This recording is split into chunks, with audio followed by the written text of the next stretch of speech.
Te conjuro, Satán, enemigo de la salvación humana. Reconoce la justicia y la bondad de Dios Padre. Te conjuro, Satán, príncipe de este. No, ya, córtale, no, ya, no manches, no, ya me dio miedo, ya. Filmers, ¿a ustedes les gusta el cine de terror mexicano? Vamos a averiguarlo.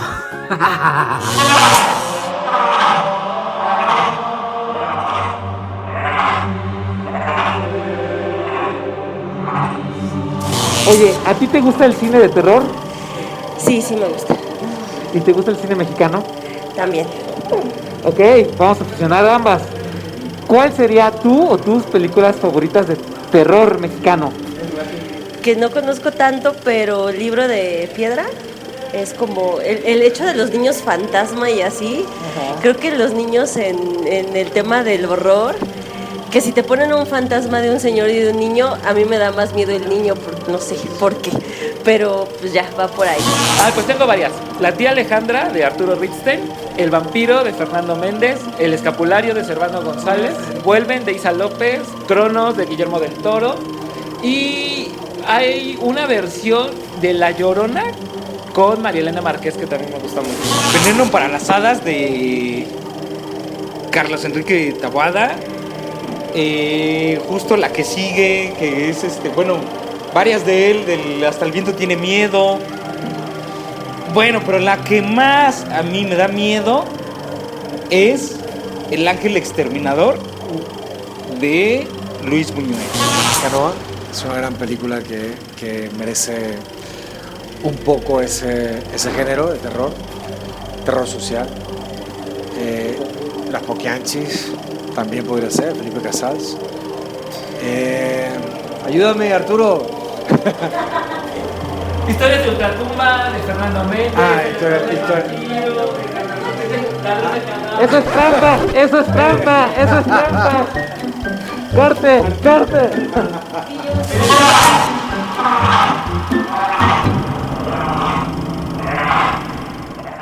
¿Ya? Sí. Ok. ¿Todos listísimos? Excelente. Y corre cámara, ¡Corriendo! corre sonido. Corriendo. El show de Felipe, toma 1. Acción.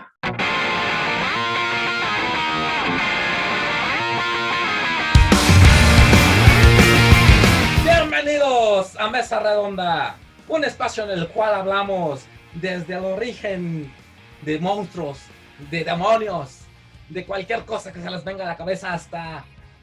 ¿Cómo será que nadie hasta ahorita se le ha ocurrido hacer una película del Santo y Blue Demon contra Freddy Krueger?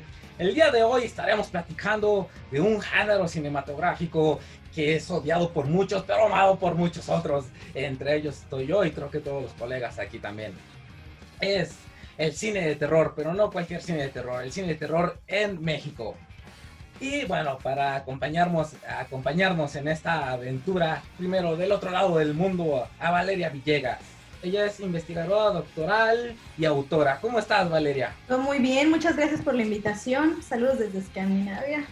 Ay, no, al contrario, muchas gracias a ti. Y regresándonos al continente americano y a México, nos acompaña uno de los más queridos profesores de Poncho. Él es historiador de cine de terror y programador, el querido Abraham Castillo. ¿Cómo estás, Abraham? Muy contento, mi querido Conde, de estar aquí en su castillo virtual en este día que vamos a charlar todos. Encantado, aparte, de estar con esta maravillosa compañía.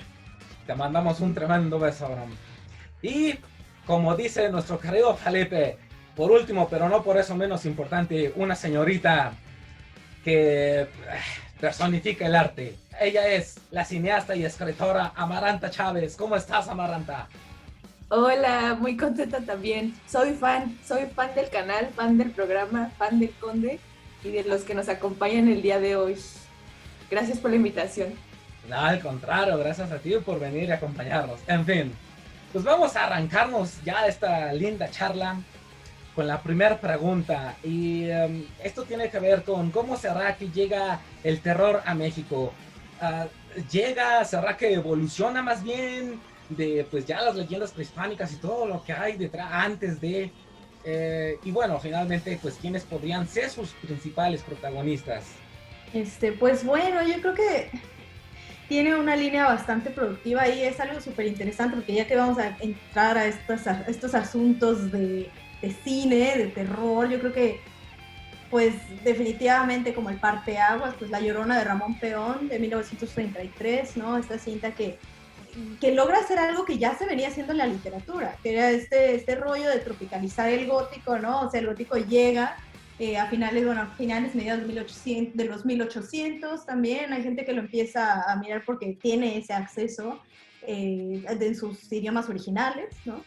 Pero de repente se empieza como a adaptar a las formas literarias de América Latina. Y creo que es como un poco este testamento, pues, de cómo las formas, no solamente como visuales ya después, sino narrativas, pues se van alimentando, ¿no? O sea, esta cuestión de que a muchas veces, y yo supongo que a esto llegaremos a este punto de conclusión, en esta conversación, que es bastante controversial, cuando al cine latinoamericano se le acusa de copiar determinadas fórmulas, pero en realidad es un proceso de tropicalización, ¿no? O sea, lo que se le llama por lo general en términos académicos como esa tropicalización y esa adaptación. Creo que La Llorona es un punto de partida excelente, ¿no? Porque pues es un punto donde la modernidad se encuentra con un mito fundador, ¿no? De la cultura mexicana. Entonces yo creo que ese es un buen punto de partida. Es bien importante recordar una cosa, el terror siempre está con nosotros y está desde el principio. Es una cosa inherente no solo a México, sino creo que todas las sociedades, todos los pueblos tienen eso. En nuestro caso tenemos una fusión cultural muy cabrona, llena de sangre y con la cruz ahí en medio, que pues nos forjó, ¿no? Forjó esta nación, y parte de ese conflicto pues permeó en todas nuestras historias, ¿no? Creo que es muy importante que toda esa parte originaria, pues literalmente la trataron de borrar, ¿no? Eso es una cosa bien importante. El catolicismo que nos llegaron a meter con sangre y espada, casi lo borra. Y sin embargo son esos dioses que se quedan callados, esperando el tiempo, y poco a poco ahí van, pues entran como en hibernación, y ahí están. La Llorona, como dijo Valeria, es un ejemplo perfecto. Pero encima de eso yo diría también de pronto toda esta influencia española y toda la mitología que introduce el catolicismo, pues es tremendo. El demonio Satán, como pues, en las culturas prehispánicas era otra cosa, no existía como tal, es otra cosa, ¿no? Entonces el demonio, como pues nos los metieron durísimo, a la fecha sigue, ¿no?, funcionando muy bien. Y en esa misma nota, por ejemplo, creo que en el género, Don Juan Tenorio, ¿no? Creo que es uno de los ejemplos más importantes que podemos decir, porque como obra de teatro, sobre todo cuando estuvo Maximiliano y Carlota aquí, pues era la sensación y era una cosa que se estuvo haciendo una y otra vez, y la primera aventura cinematográfica que trató el terror fueron cortometrajes que se hicieron a partir de Don Juan Tenorio, en 1899, Salvador Toscano, ¿no? Y bueno, esto, no nos vamos a meter ahorita en Don Juan Tenorio, pero bueno, es una obra que a la fecha la siguen haciendo cada año y es emblemática. Yo creo que es muy importante cómo esa obra se metió, y también la historia de terror como cuento moral, ¿no? De qué está bien, qué está mal, qué cosas debemos de cuidarnos y para ser buenas personas y llegar a los brazos del Señor, que no todos quieren llegar ahí, otros queremos llegar a otros brazos, ¿verdad? Pero bueno, ya luego nos podemos clavar en eso. Pues yo de inicio coincido mucho con Abraham en que yo creo que los géneros son previos al arte, y sobre todo cuando se trata de terror y de comedia son inherentes a la psique humana, y creo que son una forma de representar cuestiones que de pronto a la realidad cotidiana se le escapan, ¿no? Entonces yo creo que también el terror es previo a la existencia de cómo se manifiesta en el arte, ¿no? Después. Y específicamente ese género yo creo que proviene de lugares muy oscuros de la mente, que pueden ser oscuros resultado de la represión o de algún síntoma social o de la psique social. Y entonces yo creo que por eso no es casualidad que la primer película de terror más importante haya sido la de La Llorona, ¿no? Independientemente de que es la leyenda de terror más famosa aquí en México, creo que también encarna esa leyenda muchos de los, como de la sintomatología psíquica que tenemos como mexicanos, ¿no? La cuestión con la mujer, la cuestión con la madre buena o la madre mala, la cuestión de la conquista. Yo creo que el terror siempre ha tenido esa función, ¿no? Como esa especie de purga, de trabajo, de elaborar aquello que no se elabora en la cotidianidad, ¿no? Entonces, por eso creo que es tan importante. Y no se me hace casualidad la historia del cine de terror, ¿no? Que empieza con La Llorona y ahorita tenemos otro tipo de terror mucho más psicológico que se acerca al terror actual, ¿no? Porque es algo que muta y que ahora yo creo que tiene que ver, ya llegaremos a ese punto, más a la familia y al poder, que es un recorrido que en la literatura está un poco más adelantado y posteriormente llega al cine, porque pues todavía el cine depende un poco de la literatura, lo cual creo que no está mal, pero la literatura procesa más rápido, ¿no? que el cine. Porque también el cine, al ser masivo, pues se le permiten menos cosas o se castiga moralmente, ¿no? Mucho más. Entonces, pues ya lo hemos visto en películas recientes de las que supongo que ya hablaremos, pero yo creo que surge así, que es previo, o sea, que es previo a la primer película incluso, ¿no? Mexicana de terror.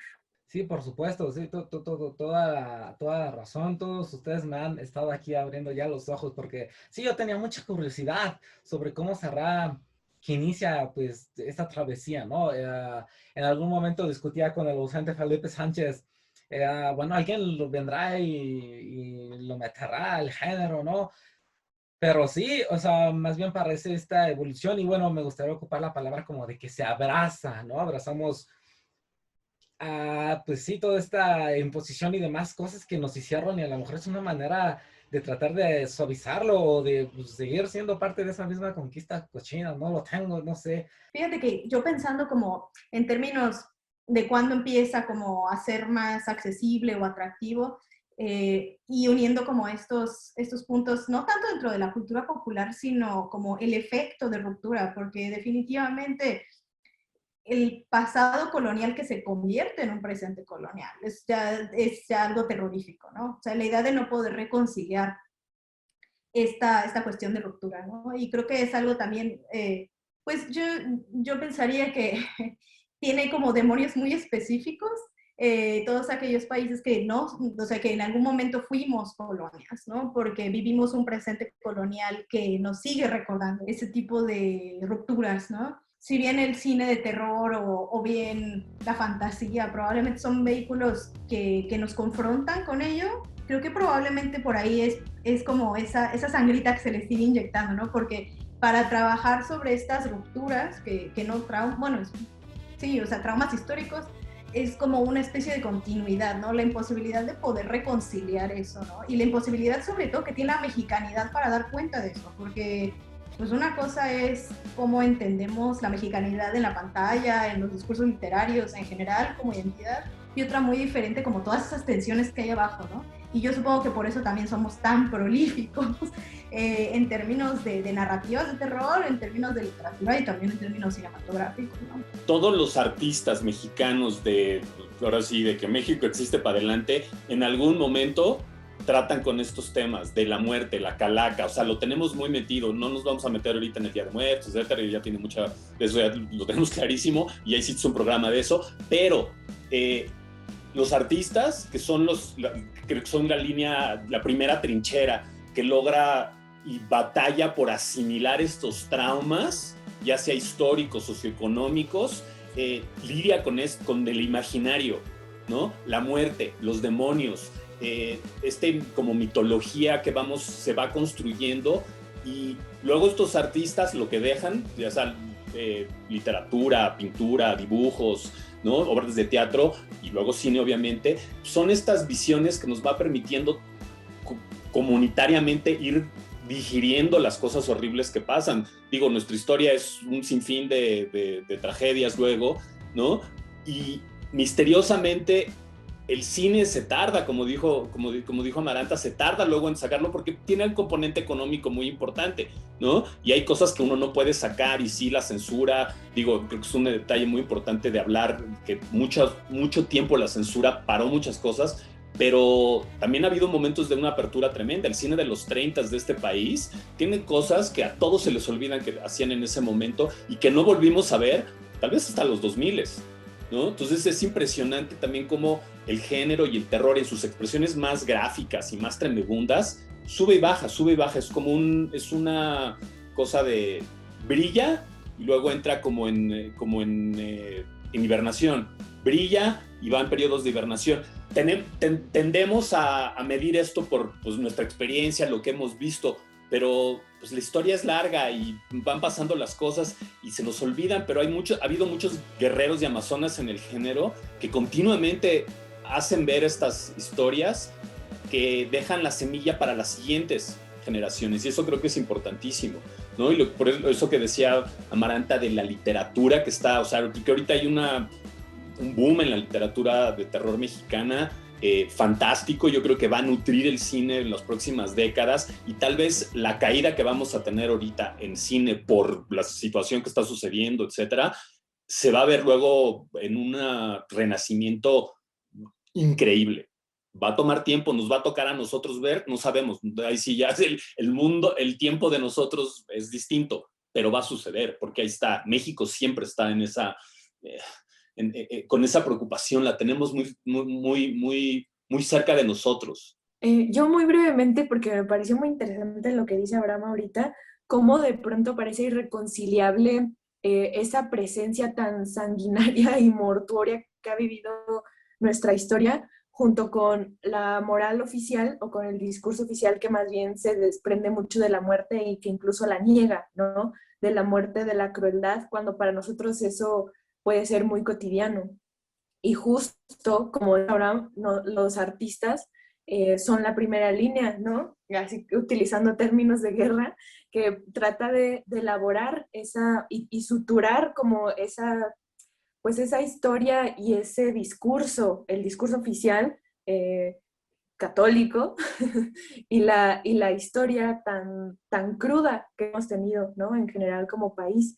Entonces yo creo que por eso de las primeras cosas que se hacen, bueno, quien haya estudiado arte lo sabrá, o quien se haya acercado, aunque sea de una manera autodidacta, justo es a lo que se aproxima uno primero, ¿no? A la muerte, a los dioses, a lo prehispánico, al terror. Y de hecho las historias que más se ven entre los estudiantes, Abraham no me dejará mentir, son historias de terror, ¿no? Como pues sí, ese intento de unir esas dos realidades que nos mantienen como escindidos psíquicamente, ¿no? Entonces, creo que tiene mucha razón. Me resulta muy interesante todo lo que han estado ustedes diciendo, porque pues bueno, finalmente todo esto va a nutrir a lo que viene a ser la siguiente pregunta, ¿no? De cierta forma siento que quizás ya se ha llegado a contestar con lo que se ha platicado, más que nada pues por esto de los artistas que son la primera línea, etcétera. Pero aún así me resulta muy interesante. Y es que, bueno, esta pregunta surge a partir de un documental que tuve la oportunidad de exhibir cuando... que Poncho tuvo la oportunidad de exhibir cuando, pues, Abraham tuvo confianza de llevárselo al Festival de Cine y le dijo, ponte esta película. Y sufrimos, de hecho, fue de terror esa proyección, no sé si te acuerdas. Hablo de Frankenstein no asusta en Colombia. A ver, hasta le hizo así a la jarra, sí, ¿no? Es que de verdad fue terror y terminó de una manera chistosa también, como si fuera un gag. En fin, esta pregunta es, ¿cómo hacer cine de terror? O vamos a abrirlo en general, hacer arte de terror, literatura de terror, lo que sea de terror, en un país que está forrado de espanto. Y es que, en efecto, por la historia con la que iniciamos, la historia con la que inicia, pues, México, y hoy en día con balacera aquí, balacera allá, hoy, bueno, por temas de la pandemia, no hay semana que no, pues, tengamos noticias de fallecidos, noticias de enfermos, un temor, una histeria colectiva ahí que inunda siempre el alma de todos. Pues, ¿qué será? ¿Por qué hacerlo, no? Digo, nada más como para clavarnos un poquito más en esto. Pues para empezar, yo creo que el miedo es una cosa muy plástica, ¿no? No creo que estemos curados de espanto ninguno de nosotros. Más bien, yo creo que los miedos mutan. Entonces, hay una cosa que quizá pueda ser un poco personal, pero bueno, yo no creo repito, que estemos curados de espanto, sino que más bien como artistas hemos tratado de rodear qué es lo que realmente produce el horror humano, ¿no? Entonces, pensando en que iniciamos con La Llorona, donde, como decía hace rato, o sea, es una leyenda donde está insertado ese dolor por la muerte y por no haber podido defendernos lo suficiente, ¿no? Que eso al final es la madre perdiendo a sus hijos, ¿no? Es quien debía protegerlos y quien debía estar ahí para defenderlos y proteger su vida, no lo pudo hacer y el resto, o sea, lo único que le queda es llorar, ¿no? Y por eso es La Llorona, ¿no? Como en arrepentimiento, en un duelo que no acaba, ¿no? En una culpa que no termina. Pero si lo vemos, La Llorona es un ente individual, ¿no? Es una sola, pues un solo ser, ¿no? Es un solo ser y entonces parece que el mal o la falla está en el individuo, ¿no? En ese solo ser. Y yo quisiera pensar en otras películas que han surgido recientemente que quizá no se han visto mucho por la gravedad de los temas que tocan y por la forma en que lo hacen. Y yo traería aquí a la mesa De la infancia de Carlos Carrera y a Vuelven de Isa López. Ambas son narrativas que están protagonizadas por niños que viven en un entorno de violencia. Entonces, mientras en De la infancia se trata más de la crueldad dentro de la familia, en la de Vuelven se trata más como de la crueldad en las calles, ¿no? De niños desprotegidos. Entonces yo creo que ahora el cine o el arte en general empieza a rodear el tema verdadero que es el problema con el poder y el poder que se ejerce en forma de violencia. Entonces yo creo que por fin nos estamos acercando al punto, porque pensando, y ahí es donde yo decía que es una historia un poco personal. Yo estoy atravesando un proceso de psicoanálisis, entonces pues yo viví episodios muy, muy fuertes en mi vida de violencia, que pues yo creo que la mayoría los hemos vivido, pero a la conclusión lo que he llegado es que no era, a la conclusión que por lo regular alguien que empieza a tratar esos discursos de haber recibido violencia, comienza pensando que es su culpa y que es una cosa particular y personal y termina llegando a la conclusión de que más bien es una cosa estructural y es un fenómeno que tiene que ver más bien con el poder y cómo se ejerce. Entonces ahí ya más bien se empieza a cuestionar a todo un aparato, ¿no? O sea, aparato de Estado, aparato de crimen, aparato de familia. Y yo creo que el cine está llegando a ese punto. Entonces no creo que estemos curados de espanto, sino que más bien estamos nadando hacia un lugar donde entendamos que el individuo no es el meollo del miedo. Yo creo que todavía nos queda un buen camino por delante, muy interesante y lleno de demonios por descubrir. Qué increíble. Y muchísimas gracias por compartirlo como lo acabas de hacer. Te mando un abrazote. No, pues me sentí abrazado yo también, ¿para qué te miento?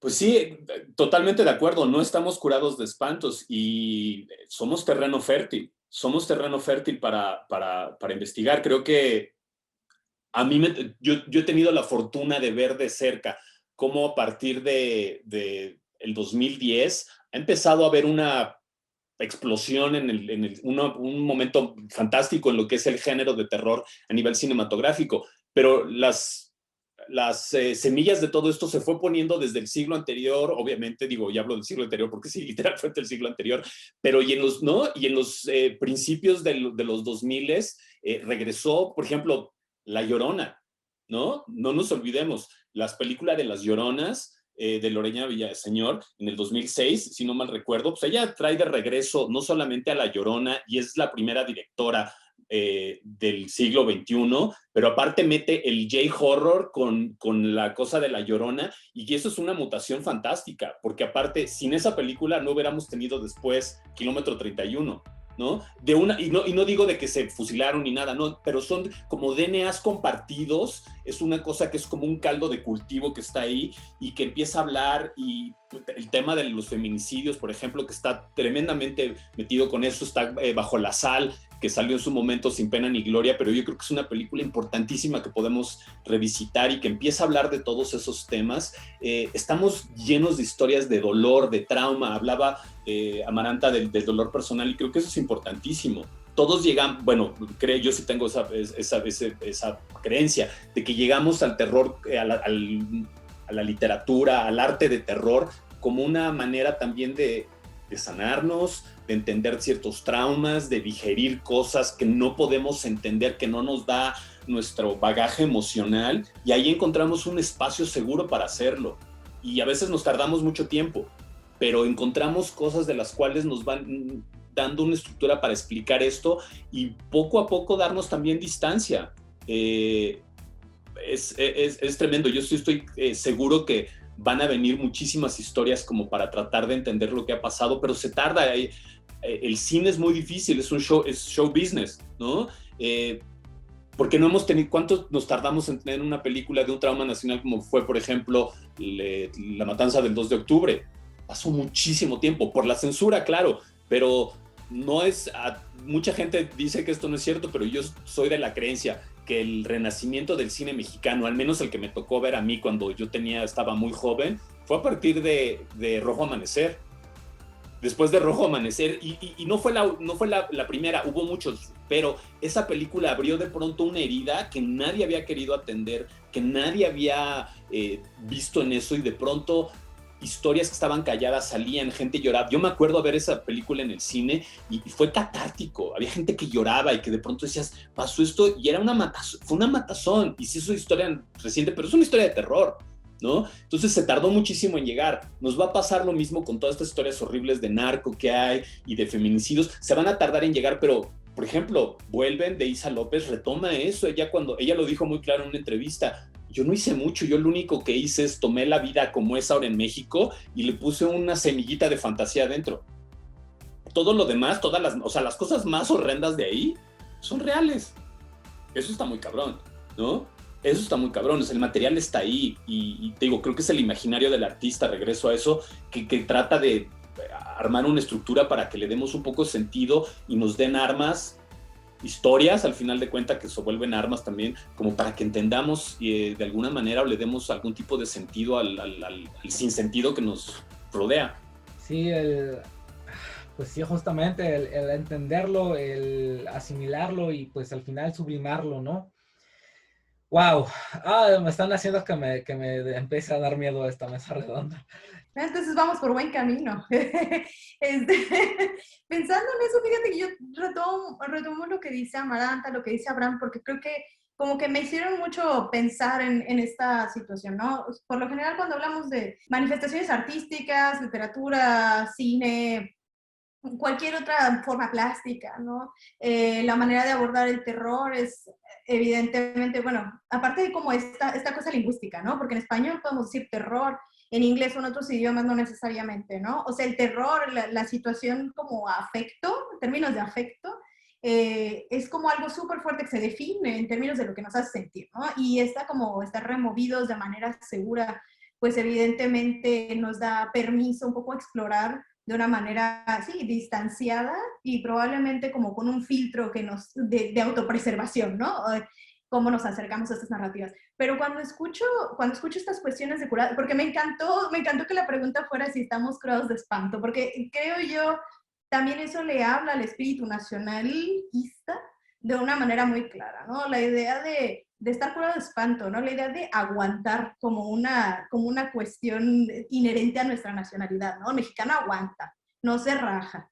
Y yo creo que hay algo muy cierto en esta situación de considerar como todas estas cuestiones de desigualdades de poder, desigualdades estructurales, como lo que comentaba Amaranta, en términos siempre de aguantarlas, ¿no? O sea, como si fueran una condición natural en donde estamos. Entonces el terror pues nos pone de pleno así, sin ningún tapujo y sin ninguna...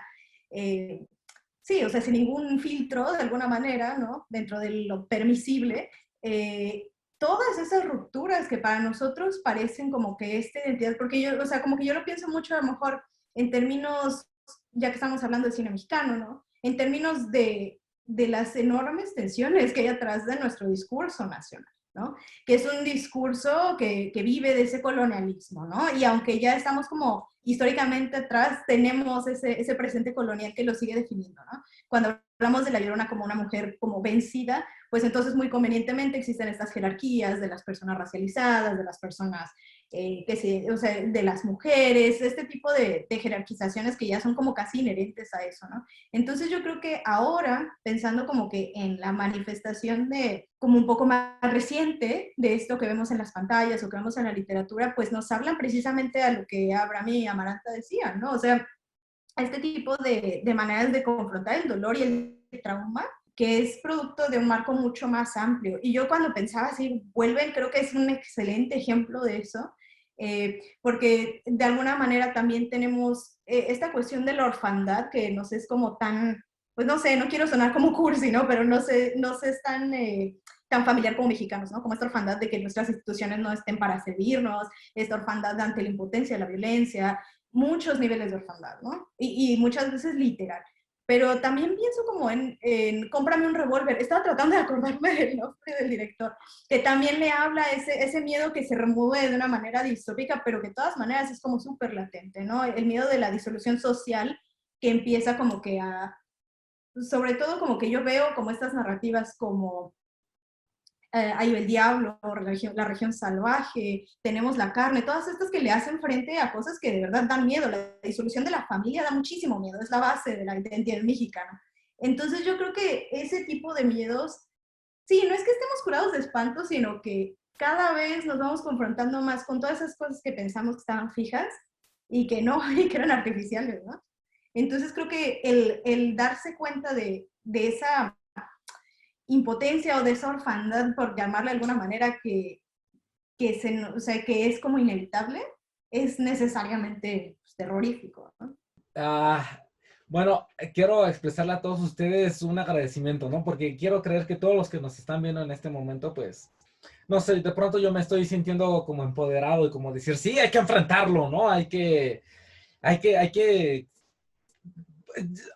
rayos, no sé ni qué palabras utilizar, es que de pronto quiero utilizar la palabra gozarlo, a lo mejor sí es válido decir gozarlo, pero pues es que digo, estamos hablando de cosas que sí agarran a la realidad, que es una realidad brutal, horrible, y a lo mejor uno siente extraño al decir gozarlo, pero bueno, sí, hay que gozarlo, ya la película, ¿no? O la obra de arte que se esté haciendo. Y al final de cuentas, bueno, por supuesto, también pienso en que todos vivimos cosas diferentes, todos aprendemos de manera diferente, tenemos diferentes experiencias que nos ayudan a asimilar las obras de una diferente forma, ¿no? Entonces, pero al fin de cuentas, lo que me están dando todos ustedes a entender y que lo agradezco mucho es que a partir de este género, o sea, de verdad, siento que sí podemos ser mejores seres humanos, la verdad, ¿no?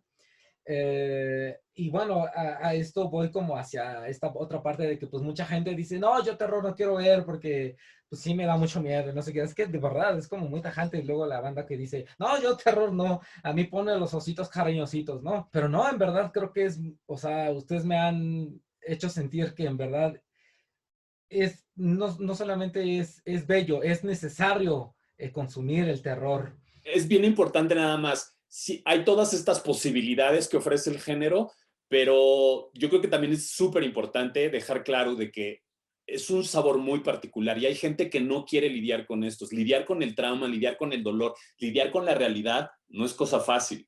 Yo sí creo que esta cosa de, yo lo digo todo el tiempo, ¿no? Si a alguien no le gusta el terror, todo bien, o sea, es una decisión muy personal, sobre todo en un ambiente con el que estamos tan acostumbrados a las imposiciones y a las, cuando no hay opción, digo, yo sí creo que es mucho más interesante el género llegar por este lado de amor, de curiosidad, de morbo también, que eso es bien importante el morbo, yo lo defiendo muchísimo, ¿no? Porque es parte de esta curiosidad malsana a veces y que al final viene conectada a verte en el espejo, ¿no? Que eso es importantísimo. ¿Quién vio yo en el espejo? ¿Quién soy realmente? ¿Sabes realmente quién te está viendo? Y eso hace mucho el terror. Y hay gente que no quiere hacer eso. Y es la verdad, creo que es una cosa bien importante en mantener como esas líneas. Yo una de las cosas más maravillosas que he aprendido en Mórbido ha sido eso, ¿no? Que hay gente que nada más no puede con eso. Y está bien, que vean sus comedias. O sea, no está mal. Es como cierto tipo de comida, cierto tipo de picor que pues no pueden.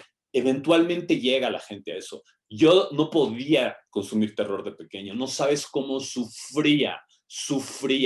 Recientemente tuve que revisitar una cosa del Maleficio. Yo chillé con el Maleficio algunas veces. A mí me metió pesadillas y estaba o sea, luego me tardé mucho tiempo en entender cómo era que eso, que ahorita tal vez me da risa, etcétera, en su momento cuando yo tenía 11 años, puta, me hizo sufrir. Pero eso es bien importante, ¿no? Y también digo, a mí me pasa que luego me ha tocado ver a papás de que quieren meter a huevo a los niños a la película de terror y los niños sufren y es así de, güey, no, ¿qué te pasa? O sea, no. Entonces, perdón que nada más sí creo que eso es bien importante y conste, soy un defensor del género, pero eso sí también es muy importante. Esa idea luego de puta, voy a ponerte la película sabiendo que te voy a dar en la madre. Híjole, yo con eso no puedo. ¿No? Y he aprendido muchísimo de que también ciertos temas, ciertas películas que manejan cosas o muy fuertes o ciertos traumas o ciertos subgéneros que sabes que a alguien le va a hacer daño, los tienes que decir. Para mí, que soy programador, es una responsabilidad avisar. Güey, ojo, aquí va a pasar esto y esto y esto. Porque hay gente que tal vez no puede lidiar con eso y le puedes dar en la madre. Eso sí creo que es, ¿no? Porque también son fuerzas, el cine de terror y la literatura de terror son cosas vivas, sí te afectan, sí te pegan, ¿no? A mí hay obras que he visto que me devastaron y que si pudiera borrarlas de mi hard drive, te lo juro que me encantaría hacerlo, porque me hizo ver cosas que dices, güey, yo no quería ver, o sea, de veras, y uno piensa que dentro de la comunidad luego hay gente que no, a mí no me pasa nada, yo soy bien chinguetas y yo no siento nada, y yo creo que no se trata de eso. Y no se trata de eso, se trata de recordarnos que estamos vivos. No, claro, sí tienes toda la razón. De pronto, bueno, no me refería yo tanto como a forzar a la gente, ¿no? Pues así estoy de acuerdo contigo, pues no, eso no está chido. Pero sí me hicieron reflexionar respecto a que, o sea, sí es bueno, pues, ir a consumirlo, porque, bueno, es verdad, y está bien esto de avisar, pero sí creo que, o sea, también te puede sanar, te puede ayudar mucho a sanar, ¿no? El cine de terror es algo muy bello al que no es necesario forzar a nadie. Y además yo creo que el espectador o el creador o la creadora o la espectadora del cine de terror sí tiene un perfil muy específico, ¿no? Y es que lo que hablábamos hace rato, si hay una característica oscura, sobre todo de los creadores, o bueno, yo la llamaría oscura porque es un poco rara, que es extraer placer del dolor, ¿no? Es decir, a partir de ese descubrimiento y de esa confrontación con el dolor o con el trauma o con el monstruo o lo que sea, podemos extraer placer estético, extraer placer de aventura, de ser temerarios, ¿no? Entonces, yo creo que es un perfil muy específico al que no todo el mundo pertenece, ¿no? Y que también está bien, ¿no? No hay ningún problema con ello.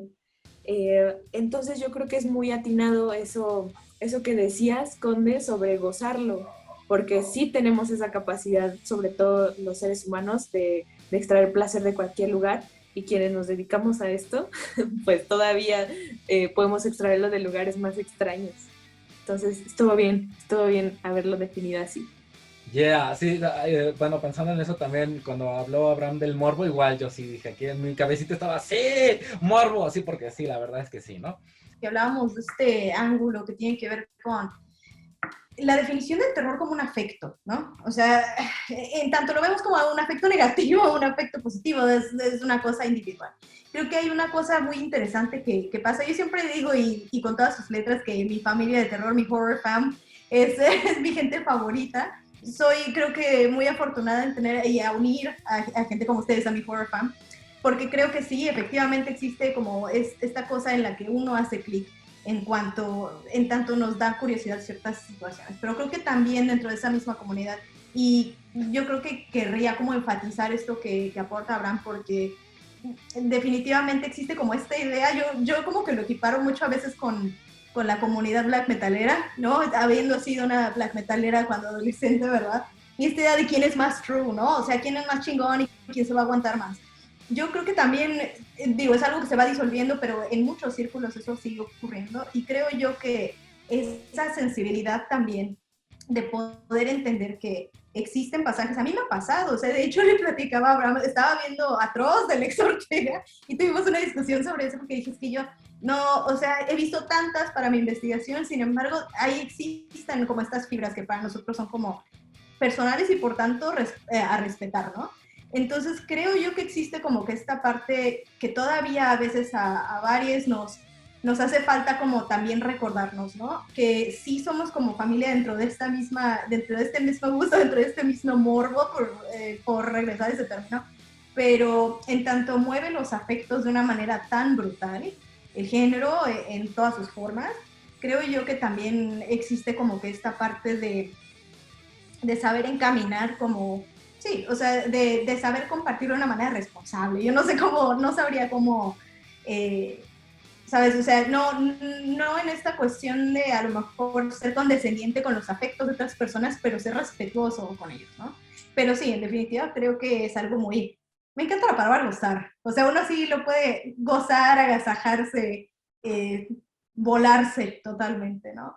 Pero sí, consumo responsable. Porque también todo en exceso es malo, ¿no? Bueno, ya habiendo dicho todo esto y que creo que ya hemos pues dado a la gente que nos ve como un bagaje como de cómo poder abordar, cómo asimilar, cómo abrazar el terror, pues ahora vámonos a una parte pues ya como más personal, tranquila, ¿no? En donde pues la pregunta viene a ser, ¿cuáles son sus películas favoritas de terror mexicano, ¿no? Hay un porqué, pues también estaría súper bonito. Yo quiero nada más arrancarlo con dos mías, ¿no? Que pues bueno, la primera que para mí muy El Conde, es mi más favorita del cine de terror mexicano, es una que se llama El Escapulario. Porque, wow, o sea, esta película yo la veo y siempre me sorprende y siempre me mata de miedo. Y además la adoro tanto porque a mí me da la sensación como si estuviéramos en una fogata y se estuviera contando una leyenda de terror. Esa es la sensación que a mí me da y por eso es que la gozo mucho. Y por eso es que exhorto a todos los que están viendo esto que la vayan a ver, corran a verla porque, nada, la verdad es una súper tremenda joya. Y la otra, pues hacia acá, me estaba debatiendo mucho entre Veneno para las Hadas o Hasta el Viento Tiene Miedo. Y, híjole, creo que voy a escoger Hasta el Viento Tiene Miedo por una experiencia que pues más bien tuve con mis compañeros de la universidad. No sé si estabas tú en ese momento, Marranta, cuando estábamos viendo esa película con Juan Antonio de la Riva y que, no sé si era chascarrillo, ¿no? Pero sí nos estábamos orinando del susto mientras lo estábamos viendo. Entonces, bueno, vamos a arrancarnos con estas sensaciones y favoritismo de nuestras películas. Ay, está difícil porque creo que me voy a ver un poco básica porque siempre regreso a esa, pero para mí, en mi corazón, creo que es hecha de ver cuál es la favorita. La mía es Alucarda. O sea, yo creo que nada le llega. Para mí es un clásico absoluto y total. Creo que es alucinante, pero sobre todo hay muchas razones, ¿no? O sea, no solamente porque la siento como tan pionera en esta estética como tan exagerada, tan propia sobre todo de los 70, pero, ¿sabes? Como creo yo, le tengo mucho cariño porque me acercó a mi investigación de una manera en la que yo originalmente no me había acercado, ¿no? O sea, el pensar, digo, para contexto, ¿no? Por lo general, pues escribo muchas cosas, pero una de ellas es el monstruo femenino, ¿no? Entonces, para mí, el poder reevaluar esa película y el poder hacerle frente como estos juicios que la ponen como de culto, pero muchas veces con esta risita de, ay, es que está muy chistosón, está cagado que sea muy setentero, muy telenovelesco, los close-ups repentinos, este tipo de cosas, ¿no? Se la he mostrado a mis alumnos también. Y son experiencias que para mí me acercan como mucho a esta reevaluación de cintas que sí, en definitiva, obviamente tiene una apreciación, creo yo, muy reciente, ¿no? Reciente en el goce que mucha gente le encuentra fuera de México y en México. Pero aparte de las cosas técnicas, para mí le tengo mucho cariño por eso, ¿no? Porque me acercó al monstruo femenino de una manera que yo creo le inyectó mucho matiz. Pero en definitiva, creo yo, también hay algunas otras que precisamente de eso estaba escribiendo hace poquito, Para mí, una joya también, La maldición de la Llorona, de Rafael Valedón, del 61, porque también monstruo femenino que yo le encuentro como todos estos matices de qué realmente lo que era terrorífico, ¿no? O sea, me llama mucho la atención cuando estos monstruos femeninos son que la ira es como tan peligrosa como para destruir sitios físicos, para destruir vidas, ¿no? La ira femenina. Y se me hace bien poderosa esa reevaluación, ¿no? Pero también si me doy la posibilidad de una tercera, que es mucho más reciente, tenemos La carne. O sea, es brutalmente perturbadora, pero visualmente para mí es alucinante. O sea, se me hizo, eso no es decir que no se me hizo bien, sí me dio un chingo de miedo, la verdad. Y no porque es una cuestión sobrenatural, sino porque es una disolución de todas las barreras, totalmente, ¿no? Y aparte, pues la actuación de Noé Hernández es fenomenal. O sea, para mí, yo creo que una de estas cosas que para mí hace el terror de una manera muy personal es acercarme a esa disolución total de barreras donde dices, ya, chingos madre, no puedo, ¿sabes? Y creo yo, esa disolución de barreras para mí es súper perturbadora, pero también súper productiva. Entonces, pues creo que esas serían por el momento pienso en esas cintas como, sí, pero Alucarda Forever. Sí, sí, también Team Alucarda, ¿no? Yo también me encantó esa película, yo también flipé con ella. De hecho, me pasó algo también muy curioso. Yo la vi, la disfruté mucho, la vi una vez con un padre también. Recuerdo que el padre estaba rezando durante la película.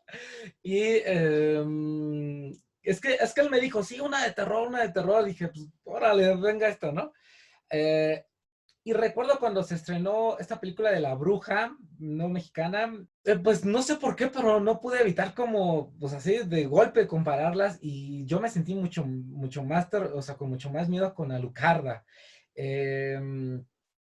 Sí, bueno, ya para mencionar rápido de la otra, pues de hecho la otra de pronto sí me sacaba un poquito porque sentía que su arte estaba como tan pulcro, tan bien hecho que sentía, o sea, me sacaba como de la onda de que estaba viendo una película, ¿no?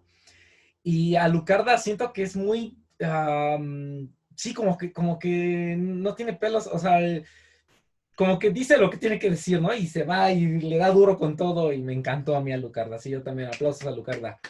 El efecto que tienen las películas en nosotros mismos que mencionaba Valeria. Antes de entrar en lo que yo, en mis favoritas, hay una cosa que creo que es muy importante que ella manejó tanto en Tenemos la carne como en Alucarda, que yo creo que son dos obras de dos momentos muy distintos de México, pero que sí creo que en su momento, cuando la estaban filmando y la energía que evoca, es literalmente como una invocación. Hay una cosa en la vibra de Tina y cómo llega ¿no? el diablo, increíble, o sea, de veras, algo hicieron en esa vibra y también creo que Juan López Moctezuma pues era un iconoclasta total en México, se tardaron, es más, todavía no tiene el valor que debería tener, eso creo que es importantísimo, ¿no? Y yo creo que fue el único en México que en su momento entendió un poquito lo que logró hacer Jodorowsky, que dijo, güey, si él lo hizo, porque acuérdense que él produjo El Topo, si dijo, güey, si él lo hizo, ¿por qué chingados yo no lo voy a hacer si yo tengo todas estas otras sensibilidades y puedo darle la vuelta a hacerlo? Y lo hizo. Yo sí creo que Alucarda es la cristalización de eso. Dejó una huella profundísima y el género cambió en este país gracias a esa película en ese momento, ¿no? Y con Tenemos la carne, creo que también tiene una fuerza tremenda. Lo que hizo Noé, o sea, yo sí creo que ahí canalizó una energía, es como un fauno, un sátiro, o sea, es una cosa bien cabrona y no en vano. Ahorita ya salen películas, no sé si han visto, hay una película francesa que se llama La daga y el corazón y sale como actor porno y tiene unos momentos donde canaliza esa energía y dices, ok, sí, o sea, nadie más lo puede hacer, eso es tremendo y es bien importante. También estos momentos como de, no sé, yo siento que sí sublimaron algo ahí muy cabrón y lo lograron retratar y no son efectos especiales. Eso creo que es lo más chingón. No son efectos, ahí sí el actor que está canalizando una historia y todos los elementos se juntan y eso es, pues es magia, ¿no? No vamos a hablar de los colores de la magia ahorita, eso es otro tema. Yéndome, perdón, a lo que tú habías preguntado, que creo que es para mí hay una película que es clave, que es la que me hizo entrar mucho en esto. Acuérdense que yo era muy asustadizo. A mí Macario me abrió la puerta. yo a Macario siempre le agradeceré, que a mí me abrió la puerta al género, me hizo entender muchas cosas, me abrió un mundo de magia, de mitologías y que existían, se llevaba, ¿no? El diablo hablaba, ¿no? Podías hablar con el diablo, con la muerte, con Dios. Eso es magnífico y aparte es una película que, digo, Gabaldón, a pesar de que era un ogro y un hijo de la chingada y maltrataba a todos, también dejó una obra indeleble. O sea, creo que es también otro de los grandes titanes. Pero eso es 1960. 3 años antes, en 1957, Fernando Méndez, que todo mundo siempre le celebrará el vampiro y con justa razón, es una película que se llama Misterios de Ultratumba, que a mí me sigue derritiendo. Yo esa película me pone de buenas, es así como, creo que el mejor ejemplo gótico que tenemos y la ciencia contra la magia, ¿no? Y cómo el más allá y esta necesidad de que exista algo más después de la muerte, a mí me fascina, ¿no? Y de verdad, yo los invito a que vean esa película. Está disponible en el canal de Alameda Films de YouTube, nada más es entrar y ahí hay la versión súper chingona, hay que pagar, sí, pero véanla, o sea, de veras es una joya.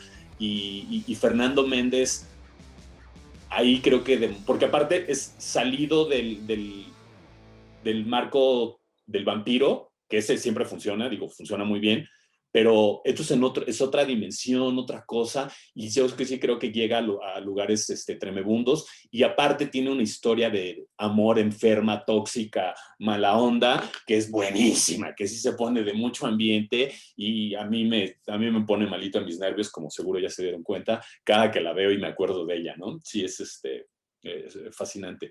Yo tengo muchas, acuérdense, y lo que yo tengo es que me gustan muchas, ¿no? Y la verdad sí tengo un poco de pudor de hablar luego del siglo XXI, porque eso me ha tocado muy de cerca y hay tantos, y se me cruzan los afectos y hay cosas y detalles, pero yo ahí sí creo que hay una trinidad de películas que hicieron una cosa como muy especial, ¿no? Que sí sería, creo que Atroz, Tenemos la carne, Vuelven, y también La región salvaje ya se vuelve, ya son 4, pero que ahí también, híjole, ¿no? Movieron energías muy fuertes, pero también de pronto, ¿qué haces? Empiezas y no puedes dejar de decir de Somos lo que hay, y no puedes dejar de hablar de Pastorela también, que es, creo que muy importante y es heredera de una tradición mexicana de juntar la comedia y el terror, que es importantísima y que, bueno, nos define también como nación, ¿no? ¿Qué nos queda más ante la puta tragedia? Pues reírnos de ella. Y nadie lo hace mejor que nosotros, ¿no? Entonces digo, a mí el siglo XXI me cuesta trabajo por eso, porque está llena de afectos y cosas. Entonces, sí, no quisiera hablar de ninguna como en particular, porque todas son, sí, vive el cine mexicano y las que vienen. Y, perdón, viene la nueva de Lex Ortega. No, Animales Humanos, ahora que la vean, no saben qué cosa. Y también es cuando dices que nuestro director más hardcore, que tiene así de el que hizo la película más violenta, haya hecho una película ya de estudio y que aún así la película tenga dientes, tenga mordida y que puedas ver la evolución de un artista así, y que esa película habla de las cosas que hablaba Nuevo Orden de una forma que a mí me puso malito en mis nervios porque la odié, tan en pequeño, tan en corto, y de hablar de cómo lidiamos con nuestros vecinos cuando estamos radicalmente en otra posición, es sublime. A mí, de veras, no puedo dejar de aplaudir esa película. Ah, yeah, sí, no, está excelente, digo, aquí también lo padre es que nos emocionemos todos, ¿no? Con las charlas. Sí, ya nada más rescatando ahí tantito. Sí, yo también Macario, yo recuerdo me la pusieron de chiquito y no sé si fue la primera, dudo que haya sido la primera película mexicana que vi, pero sí fue la primera película mexicana que era como de pónmela cada rato porque quiero ver Macario, ¿no? Sí, yo también quiero con todo mi corazón a Macario. Ay, no, escuchándolos está bien difícil elegir apenas un par de películas para favoritas, pero yo creo que elegiré 2 que se me hace muy curioso, porque creo que lo que uno piensa es previo a cuando uno lo va a realmente pensar o expresar, ¿no? Entonces, de películas un poco más viejitas, mi favorita es La tía Alejandra, porque yo de niña tenía, mi bisabuela era igual a la tía Alejandra, era físicamente igual, era una actitud muy similar, Y yo también tenía ganas de hacerle maldades, ¿no? Yo también decía, es que esta señora es mala, así mala como ella sola, así es el origen del mal en mi familia, ¿no? Porque justo el terror empieza cuando ella llega a la casa, ¿no? Entonces, de fondo, por eso decía que a veces uno piensa las cosas antes de poder siquiera pronunciarlas. Yo creo eso, ¿no? Que el terror pues comienza en casa, ¿no? Y creo que es una teoría que está muy en boga ahora, cómo la familia construye los sistemas de violencia posteriores, ¿no? Y cómo la familia es una microestructura de una estructura más grande de un sistema opresivo, ¿no? Con el individuo y de una forma opresiva moral. Entonces, eso me llevaría a mi película favorita actual, que es la de la infancia, que ya mencioné hace rato, porque además está basada en uno de mis libros favoritos de la vida, que se llama así, de la infancia, que es de Mario González Suárez, y justo retoma eso, que el origen de la violencia está en la familia, y sobre todo creo que hace pues un postulado de que la violencia te sumerge en un destino. Si bien todavía hay una discusión, o seguido existe una discusión de si existe el destino o no, yo creo que lo que propone esa obra, tanto la película como el libro, es que cuando estás sumergido en la violencia, lo único que te queda es la inercia de continuar existiendo y sobreviviendo sin siquiera procesar o poder pensar acerca de lo que está ocurriendo, y eso te va orillando hacia un destino, y pues el destino, bueno, no voy a spoilear, o procuraré no spoilear, pero el destino del personaje está dictado desde el principio de la película, y solo vemos como su caída hacia ese lugar, ¿no? Y que además es un niño. Y creo que en ambas películas lo que se retoma es cómo los niños están viviendo dentro de la familia la violencia o la agresión, y lo único que resta es como la fantasía de pronto, o la defensa de travesura, y que ellos, al ser pues todavía niños, pueden expresar como el desconcierto hacia lo que está ocurriendo, mientras que a veces como adultos a la violencia nos aproximamos de una manera distinta, ¿no? Quizá con indiferencia o con miedo, pero los niños lo que he observado es que lo hacen expresando confusión, ¿no? Desconcierto, de qué está pasando, por qué está ocurriendo esto, llegando a la fantasía. Entonces yo creo que por eso esas dos serían las películas favoritas que yo traería, y es que sí, el siglo XXI ya es otro nivel. Lo que decía Valeria, que se me hace algo muy, muy, muy atinado y muy valioso, ¿no? Que estamos volteando a ver la estructura, esos sistemas artificiales que creímos que estaban sólidos y fuertes, ahora los estamos empezando a fusionar, ¿no? Y surgen estas nuevas películas que cuestionan ese orden, ¿no? Esa construcción que habitamos. Y pues a la gente que nos ve y escucha, pues ahí tienen ya un menú de películas, ¿no? Que pueden ver. Y allí imagino que después de esta vuelta, no sé si alguno por ahí quiera hablar de otra película que esté dentro de su cajoncito. Yo sí, nada más una rápida, y como para abrirnos tantito. Recuerdo que también cuando me la enseñaron también era como un trauma de sí, la quiero ver a cada rato, y es Vacaciones del Terror.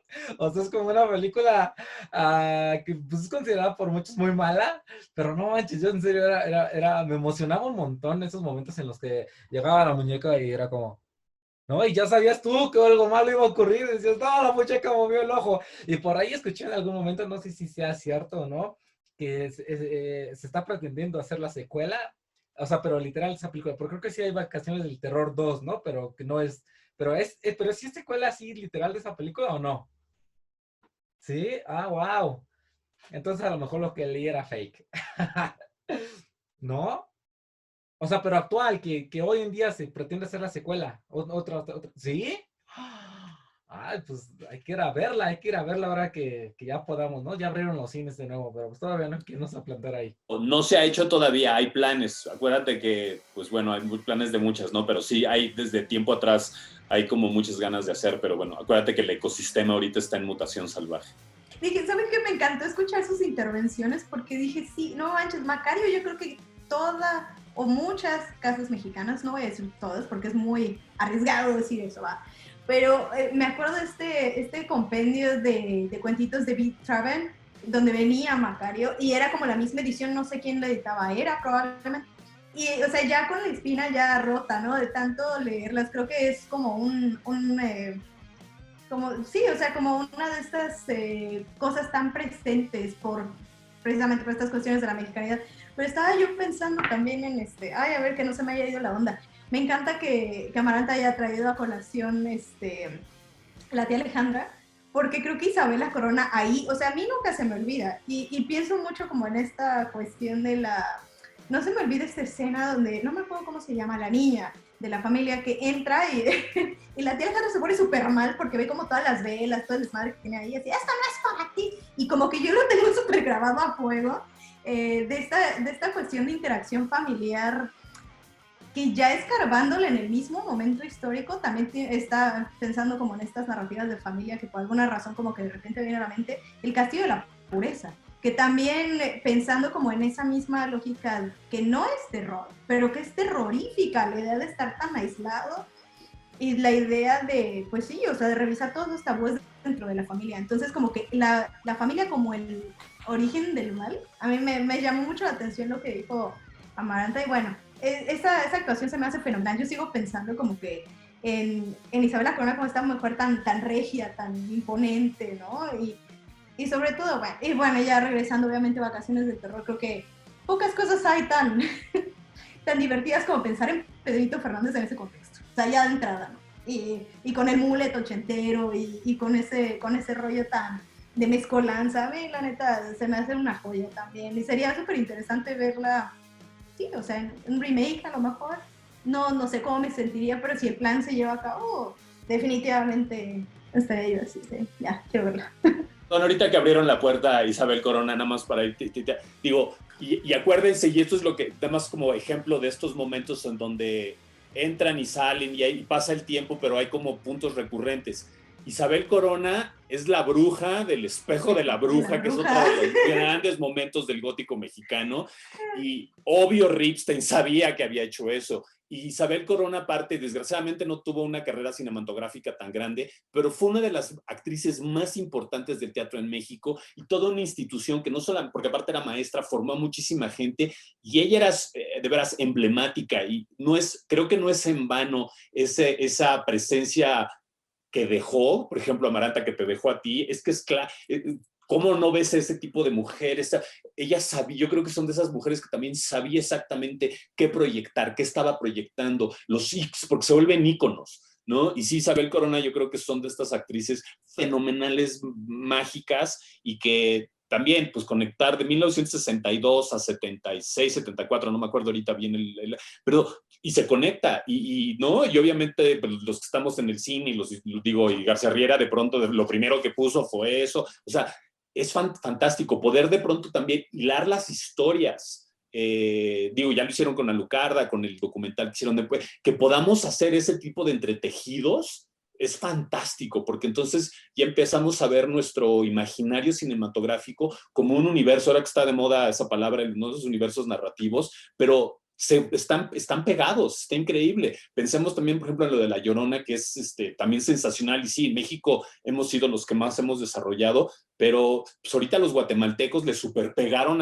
con eso y reinventaron, ojo, eso está increíble, tomaron La Llorona mexicana, la revolvieron a su conveniencia, como debe de ser con los mitos, porque para eso son, y hicieron una cosa fenomenal. Olvídense de los Óscares, olvídense que si la llevan a los premios. Lo que generó esa película, creo que a nivel emocional para Guatemala y para la gente que lo ve joven de Guatemala, como para entender qué pasó con una cosa que, con el trauma, de eso que habíamos hablado, es fenomenal. Igual, magia, a mí se me hace mágica esa película, y no lo digo así es mágica, no, es mágica, ¿no? Ahí sí fue como que invocaron, y tener de pronto a Rigoberta Menchú sentada ahí con las señoras que fueron y declararon en contra o sea, no, eso no es fácil, eso está cabrón.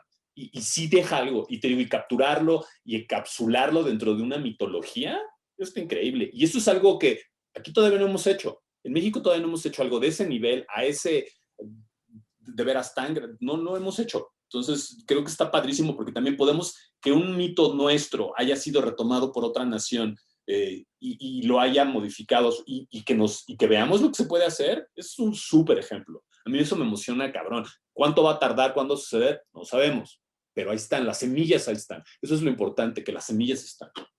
En El espejo de la bruja también, en ese espíritu de los entretejidos, Carlos Enrique Taboada fue uno de los guionistas del Espejo de la Bruja, ¿no? Entonces, existe como que yo creo que a veces perdemos un poco este foco con esta ansia, y yo creo que es igual, es culpa muchas veces del círculo académico dentro de estudios de cine, pensar en el autor, ¿no? Esto que definitivamente fue un parteaguas en términos de teoría y en términos de acercamiento académico al cine, la teoría del autor francesa dentro de los 60.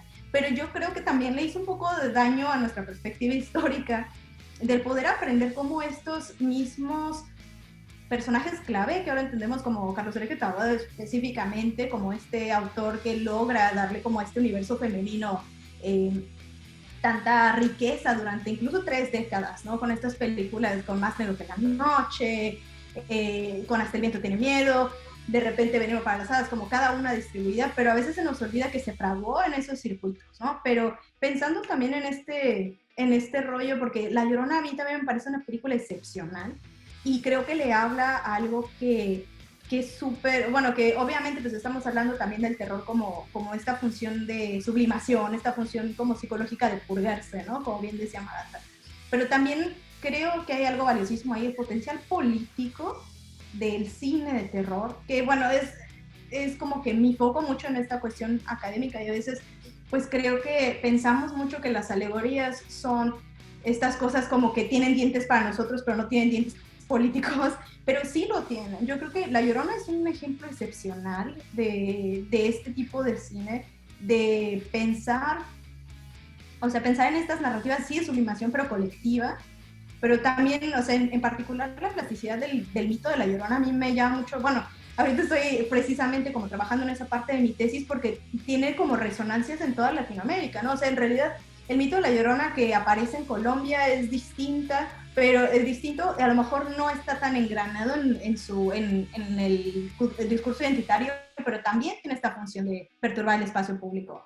Algo similar pasa, ahorita pensando en esto, en Panamá, La Tulivieja, que es la parte central de Diablo Rojo, de Sol Moreno, que fue muy reciente, le habla a eso, ¿no? A la expectativa de la mujer, y cómo es que el pensar como que en el disfrute y en el estar a gusto y en el fallar a las obligaciones de madre es castigado, ¿no? Entonces creo que esas partes son súper políticas, y a veces se nos olvida que, o sea, lo político no tiene que ser institucional, lo político es un gesto contestatario, ¿no? Y no hay representación que esté fuera de una política de representación. Entonces, pensando en eso, a mí me llena de emoción ver, como bien dice Abraham, estas cuestiones que le pueden hablar a cosas contemporáneas, porque casi siempre pues pensamos en términos de alegorías, un poco de hablar con pincitas, ¿no? Pero La Llorona sí, o sea, yo me deshacía, así es lo mejor que he visto en los últimos años, porque yo creo que sí, o sea, es como ese mismo regreso al origen tan contestatario que tiene el terror, que a veces tendemos a olvidar que desde sus primeros días siempre fue un género súper político, ¿no? Entonces, yo creo que también, aparte de esa función de sublimar, tiene esa función de ponernos como que de frente a estas cuestiones políticas, porque desde sus inicios lo fue, aunque a veces lo descontemos un poco como género, o que se le descuente como género menor. En definitiva, yo creo que tiene un punch político brutal. Muchísimas gracias, Val. Bueno, ahora vamos a dar paso a las conclusiones. Antes que nada, pues una vez más quiero agradecerles, o sea, todo lo que han estado ustedes platicando, con esto último también que comentó Valeria. Digo, yo me siento como amante del cine de terror también, y creo que el día de hoy, pues, mi amor al cine de terror, pues, aumentó, pues, muchísimas rayitas, ¿no? Creo algo con lo que quisiera quedarme mucho es con lo que se platicó antes respecto a, pues, lo catártico y que puede sanar también, que te puede sanar también porque, bueno, te enfrenta, creo que va por ahí, ¿no? Te enfrenta con realidades. Entonces, pues sí, me gustaría como invitar a toda la gente que pues trata de ver de esta otra forma también el cine de terror, ¿no? Porque, bueno, al fin de cuentas, creo que les va a hacer bien a su alma. Entonces, bueno, pasando a las conclusiones y quisiera decirles también, invitarles a compartir sus redes sociales ya una vez que den su conclusión, si es que quieren dar sus redes sociales, decirnos en qué andan, qué están haciendo, si les gustaría que la gente los buscara para pues, cualquier consulta o lo que sea. Entonces, bueno, empezamos contigo, querida Amaranta. Primero, muchas gracias por la invitación. Fue muy... me llenó de mucha frescura haberlos escuchado, a Valeria, Conde, Abraham, porque de pronto en este contexto tan encerrado y tan complicado a veces, retomar las pasiones y poder conversar acerca de ellas, creo que hace mucho bien. Entonces, muchas gracias por la invitación. En redes estoy como @amamonterrubio en Twitter, que es el único que uso, entonces ahí me pueden encontrar. Y pues como ya mencionó Abraham, bueno, no sé si lo mencionó tras bambalinas o cuando ya estábamos en la conversación, pero recientemente publiqué mi primer libro de cuentos que se llama Llegará el silencio, y de hecho varias personas que lo han leído me han dicho que más bien es terror, ¿no? Aunque yo misma jamás lo había pensado o no lo había escrito desde ahí, o desde ese pensamiento, ¿no? De que estaba escribiendo en el género, pero ya me han dicho varias veces que lo es, ¿no? Por el tipo, no, el tipo de historia, no por la trama, sino por lo que genera en quien está leyendo, ¿no? Entonces ya me han dicho que genera mucha ansiedad, que da cierto pánico, que da como cierta desesperación, que como a la mitad algunos lo han dejado y después lo retoman ya un poco más recuperados. Entonces, bueno, si quieren, si les interesa, me pueden contactar para el asunto del libro. Y como conclusión, pues sí me gustaría retomar algunas cosas que se mencionaron, si bien de forma personal y emocional el terror, al crearlo, existe una sublimación que eventualmente tocará a otros espectadores y espectadoras. También, pues, lo que siempre decimos, que la comedia y el terror son de pronto las únicas formas de expresar ciertas cuestiones a las que no queremos enfrentarnos. Y yo últimamente he pensado que los autores y autoras de arte que implica el género de terror, a veces estamos muy enojados con que se considere un género menor o que no es un género serio o que no está a la altura de otros géneros, pero yo creo que también ahí tiene su lugar seguro, ¿no? Porque mientras se le considere de un género menor o de una talla menor, como lo hace con la ciencia ficción, por ejemplo, eh, creo que ahí también encuentra su libertad, ¿no? Su nicho, sus espectadores, su no tener que llenar y estar satisfaciendo expectativas, ¿no? Intelectuales. Entonces, yo creo que ahí tiene su lugar seguro y sí, vivan los géneros menores, porque ahí se esconde mucha verdad, ¿no? Y está lista para ser descubierta por los amantes del género, ¿no? Y respecto a, por ejemplo, no hay que imponer que alguien vea terror o que se aproxime. Yo creo que cada espectador va encontrando como su umbral, ¿no? Sus propios umbrales de terror y de susto, de miedo, de confrontación. Entonces yo creo que también es un viaje muy, muy individual y muy bello, y que si eventualmente encuentras una familia, como lo menciona Valeria, si encuentras una familia con la cual ver terror y confrontar esas cuestiones humanas, pues ya, eso ya es oro, ¿no? Ya es así la perfección. Entonces, yo lo digo, aquí con ustedes yo me siento como en esa familia, y pues me da gusto haberlos también encontrado en el camino. Abraham, que nos enseñó un montón de cosas muy extrañas en la escuela, y que siempre que habla contagia muchísimo su entusiasmo, ¿no? Entonces, muchas gracias por la invitación y pues nos vemos pronto. Ay, Amaranta, qué bonito. Así me está el corazón. Pu, pu, pu, pu, pu. Querido Abraham, vuestro turno. Gracias, Amaranta, de veras. Y bueno, ya vi que esas películas sí dejan buena huella, entonces, ¿qué les digo? Dos cosas. Hablabas primero del viaje personal, ¿no? De ir descubriendo este umbral. Creo que eso es una parte clave, y retomando una cosa del morbo y de la curiosidad. Yo creo que para todos los que estén viendo, y ahorita que estuvimos hablando del cine mexicano y todas estas ventanas que abre, dense una vuelta. vean cine mexicano de terror y van a descubrir tantas cosas, no solamente de las películas en sí, pero también de las gentes que la estaban haciendo en ese momento, del México de ese instante. Yo, gracias a esa curiosidad, he tenido la fortuna de revisitar la historia mexicana y creo que entiendo un poquito mejor cómo es al menos el medio cinematográfico, y digo, yo a eso me dedico, entonces ha sido importantísimo. Y aun si no tienen esa ansia o esa necesidad de entender ese medio, van a ver en esas películas de veras cosas maravillosas, van a ser transportes también a un México que no es tan fácil luego accesar hoy día, y pensamos que, pues está viejito, está muy fresa, o está muy pinche, o uy, no, qué huevas, ¿no? No.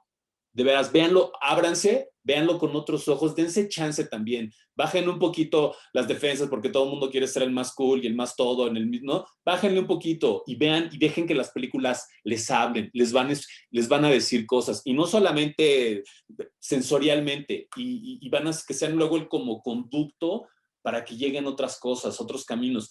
Pensamos que el México de hoy es ahorita el más cabrón, el más duro. En ese momento, los que estaban haciendo eso también estaban viviendo un México muy cabrón, muy duro, lleno de unas cosas tremendas. Y salió adelante y se funcionó. Y entonces creo que hay muchas lecciones también que nos puede dar eso. Y pues literal, es como invocar estas voces del pasado, la maravilla del cine que están ahí guardadas. Y digo, no tenemos que sacar velas y saber como demonología 101, vas, tienes la peli, la ves y te habla, ¿no? Pero hay ese proceso. Háganlo, de veras es mágico lo que nos tienen que decir de esas películas.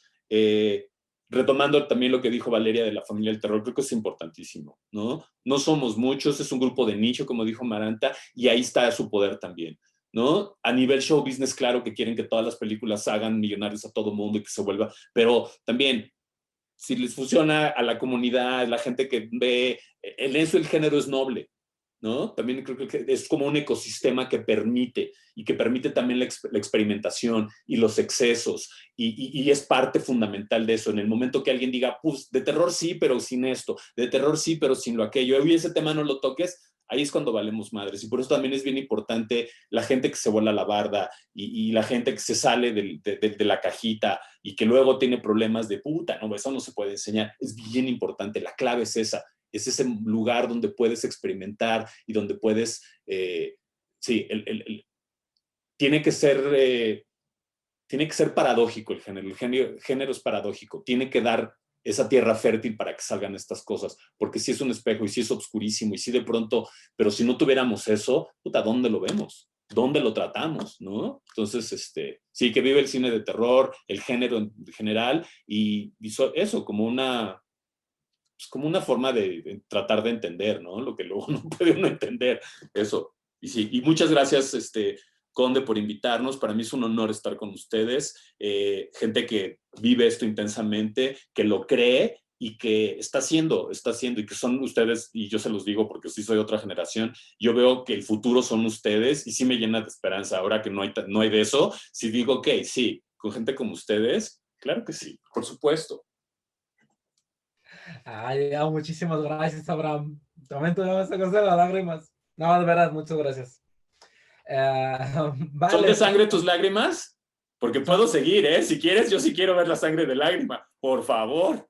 Sí, son de sangre, sí son de... Pero no, luego nos damos otra charla, sí. Bueno, yo vivo en el mundo virtual como Aullidos Panteoneros. Ahí me encuentran en Instagram o en Twitter, Aullidos P. Y pues ahí estamos. Pueden ver todas las aventuras. Pues bueno, yo estoy defendiendo el cine mexicano, su exhibición, revalorización, estudio y exhibición, programando Mórbido, viendo cómo mutamos para hacerle frente a estas nuevas situaciones después de las mutaciones salvajes del año pasado, y trabajando en un par de proyectos editoriales que esperemos se concreten una vez que entendamos de qué viene el futuro, que no sabemos, pero bueno, sí, digo, obsesivo con este tema. Y muchas gracias de veras por la invitación, Poncho. Un honor estar con todos ustedes. Y como les dije, si el futuro son ustedes, esto está chingón. A mí la verdad me da mucha emoción escuchar como tanto ¿sabes? O sea, este entusiasmo y esta pasión que yo creo que define la relación que tenemos con el terror manifestado en muchas maneras, ¿no? Pero yo me quedo mucho con esto que Abraham, que Amaranta mencionan, ¿no? El reflejo, lo que nos interesa dentro de esas representaciones, ¿no? Y lo pertinente que es. Yo siempre como que regreso mucho a esta frase, bueno, a dos frases que como que yo tengo así grabadas a fuego, porque si bien es doloroso, es, pues sí, por su naturaleza terrorífico, mirar estas representaciones como algo que le hablan a nuestra realidad, ¿no? Como bien dice Jerome Cohen, a mí me encanta esta frase, estos monstruos nos preguntan por qué los creamos, ¿no? O sea, ¿cuáles son estas barreras que están transgrediendo? ¿Y qué es lo que nos tiene que decir esa cinta, ¿no? Y pensando en esta otra frase que igual es en ese mismo contexto, creo que es Sam Bateman, que dice, ¿no? Que el monstruo hace mucho trabajo cultural, pero no lo hace de una manera amigable. Entonces, pienso yo que le habla muy bien a esta manera tan plástica, tan rica, tan increíble que el género tiene de reconciliar. Y de conciliar y también de abrir las heridas con las que vivimos, ¿no? O sea, definitivamente, sobre todo cuando hablamos de cine de terror mexicano, pienso yo, de producción cultural mexicana en términos generales, ¿no? El momento en el que estamos viendo, pero también todos esos como pequeñas, esas rupturas que le fueron dando origen a donde estamos ahora, tienen ese origen, una ruptura máxima, ¿no? Que con tantas ansias intentamos reconciliar y trabajar, y creo que el cine de terror es riquísimo para hacer esto, pero también es un modo tan humano de tratar de entender que no estamos perdiendo la cabeza, ¿no? Que son parte de estas circunstancias. De estas partes de circunstancias, un poco esa preservación que tenemos en este morbo, en esta curiosidad. Yo creo que, como bien, o sea, digo, a riesgo de sonar un poco reiterativa, sí, o sea, denle rienda suelta a esa curiosidad y denle rienda suelta a ese acercamiento, porque definitivamente creo yo, y es algo que a veces yo siento que va cambiando poco a poco con esta actitud, con el cine mexicano, el cine de terror mexicano atrayendo más atención en la crítica, más atención en esferas fuera de México, atención académica, se le revalúa ahora a lo mejor de una manera distinta y esa actitud va cambiando. Pero esta cosa de auto hacernos el otro, ¿sabes? O sea, como nosotros ponernos en esta posición de que no, que cine mexicano está todo chafa y es una copia y la manga y la changa, que pasa mucho, o sea, yo creo que pasa muchísimo esta actitud. Y mucho este sentir que son adaptaciones de formas que meramente le cambian determinados sabores o determinadas cosas, cuando yo en realidad querría como, ¿sabes? romper y quitar y desnegar esta parte, porque hay una parte de una identidad tan rica que se esconde en estas películas que, bueno, yo también creo que a lo mejor soy de otra generación, no sé exactamente cuántas diferencias de edades tenemos aquí, pero que pasaban en el Canal 5 y que pasaban en el Canal 4 y que estaban muchas veces, ¿sabes? O sea, en estas calidades, creo que muchas veces nos acercamos por eso, ¿no? Estas películas que tomamos por sentado muchas veces, que en realidad le hablan a quienes somos, y independientemente de la generación. Yo estoy total y absolutamente enamorada de ese efecto, del poder ver el México de las generaciones anteriores, entender mi México hoy. Entonces, creo yo, el cine de terror tiene esa cosa vastísima y hermosa, y bueno, ¿qué les puedo yo decir? Me encanta que me espanto. Yo, de hecho, quería compartir más bien una publicación, porque creo que me gustaría como compartirles, porque creo que le está yendo muy bien. Women Make Horror es un ensayo, o sea, existe una pequeña pieza de cine mexicano aquí, bueno, de cine mexicano transnacional, porque escribí sobre Gigi Saúl Guerrero, y hay un acercamiento muy novel a esta cuestión, y creo muy rico y muy enriquecedor al mismo tiempo, sobre mujeres que están involucradas en todos niveles de producción del cine de terror, a lo largo y ancho del mundo, desde festivales hasta fandoms, hasta dirección, guión, etcétera, ¿no? Entonces, si les interesa, por ahí está. Y pues bueno, pronto se viene un ensayo que escribí sobre Camp, esta película de terror virtual bastante creepy. A mí, la verdad, sí, mucho miedillo. Y bueno, ya se acaba de publicar la semana pasada. Entonces dije, lo tengo que compartir, ¿no? Sale en un libro que se llama The Body on Screen, The Body on the Digital Screen, y lo editó Susan Flynn. Está con McFarland, entonces pues bueno, compartirles eso, la verdad es que a mí me daría mucho gusto compartir también esta parte académica que estoy haciendo. Gracias por la invitación, de verdad me divertí muchísimo. A los que nos ven, si les gustó el contenido de hoy, no olviden sacarle toda la sangre que puedan al botón de compartir, de like. Pongan los comentarios si les dio miedo también. Yo me morí del terror, la verdad. A nosotros nos encuentran en YouTube como Film Films. En Instagram estamos como Film Films PF y Film Films FP. En Twitter nos encuentran como Film Films PF. Ya tenemos también TikTok, nos encuentran como Film Films TT. Y me falta una por ahí, pues ya me regañará Felipe Sánchez porque no me acuerdo. Facebook, en Facebook también estamos como Film Films. Es que es un montón, oye, es lo más difícil de los mesas redondos, acordarte de tanta red social. Pero bueno, muchísimas gracias, tremendo beso a todos ustedes, Horror Family Forever, y nos vemos la próxima mesa redonda. Adiós. Listísimo, y ya cortamos. ¿Ya le apagamos al recording? Al recording, ya. Pero hay una palabra mágica que no has dicho. Por favor. No, todavía más mágica. Nos pidiste hacer la invocación alfa para el cine. ¿Qué se tiene que decir? ¡Corte!